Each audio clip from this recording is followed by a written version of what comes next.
We provide you the platform to turn your dreams into reality. Give wings to your aspirations with KR Mangalam University. गंभीर आरोप तो रूस पर लगाए जा रहे हैं, लेकिन आइए अब आपको ग्राफिक्स के माध्यम से ये बताते हैं कि दरअसल ये जो रासायनिक हथियार हैं ये होते क्या हैं, किस तरह से बनते हैं और ये कितने घातक हो सकते हैं। दरअसल रासायनिक हथियारों की अगर बात करें तो ये कई रसायनों और जो यौगिक हैं उनके इस्तेमाल से बनते हैं।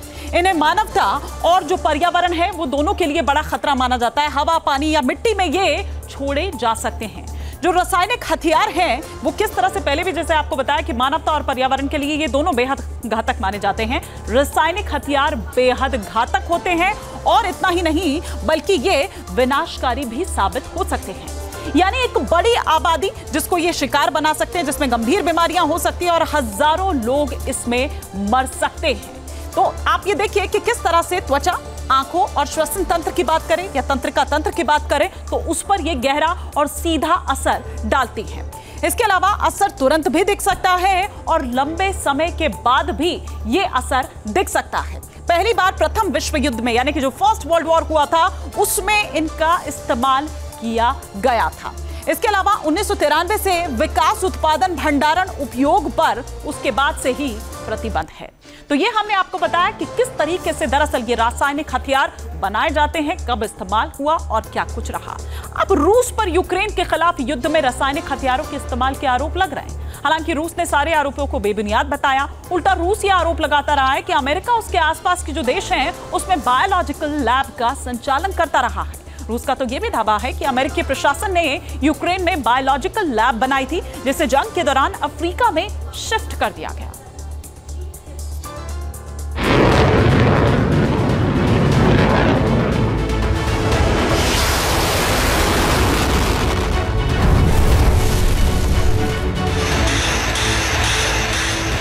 पिछले 3 साल से रूस और यूक्रेन के बीच भीषण जंग जारी है।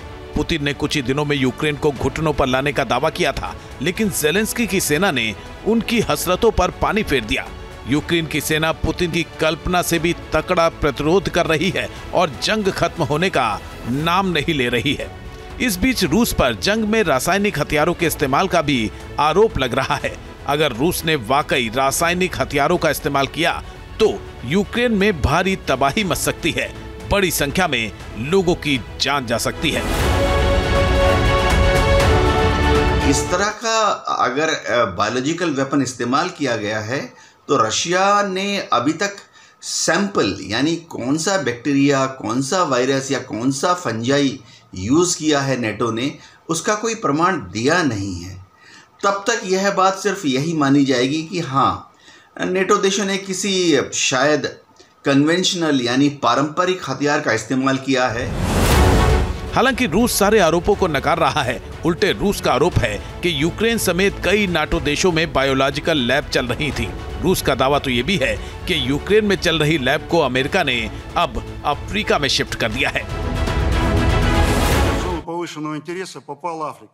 Мы уже отмечали деятельность ключевых подрядчиков Пентагона на африканском континенте, в Демократической Республике Конго, Сьерра-Леоне, Камеруне, Уганде।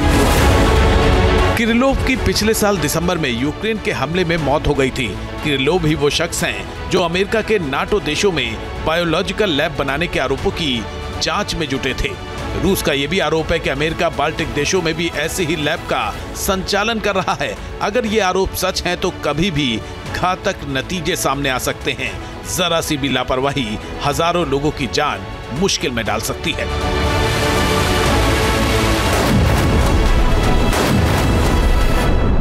युद्ध भूमि में जहां पर भी शक हो रहा है कि रासायनिक हथियारों का इस्तेमाल किया गया है, वहां से जमीन से या पानी से या जो सैनिक होते हैं उनके शरीर से केमिकल सैंपल को कलेक्ट किया जाता है एक साइंटिफिक तरीके से, और फिर इस कलेक्टेड जो केमिकल सैंपल है उसका एक साइंटिफिक तरीके से एक लेबोरेटरी में टेस्ट होता है, यह एस्टेब्लिश करने के लिए कि ये केमिकल कौन सा केमिकल था। साफ है कि यूक्रेन और रूस की जंग अब खतरनाक मोड़ पर पहुंच चुकी है। खतरनाक मिसाइलों और घातक ड्रोन्स के हमलों के बाद अब बात रासायनिक हथियारों तक पहुंच गई है। अगर दोनों तरफ के आरोपों में जरा सी भी सच्चाई है तो ये पूरी दुनिया के लिए बड़ा खतरा हो सकता है, क्योंकि पूरी दुनिया को परेशान करने वाले कोरोना वायरस के भी लैब में बनने के आरोप लगते रहे हैं। News nation. जहां भक्ति है हर शब्द में, कथाओं में छिपे हैं दिव्य रहस्य और ज्योतिष देता है जीवन को दिशा। धर्म से जुड़ी हर बातों को जानने के लिए हमारे चैनल स्तुति को सब्सक्राइब करें। चैनल पर जाने के लिए इस लिंक पर क्लिक करें।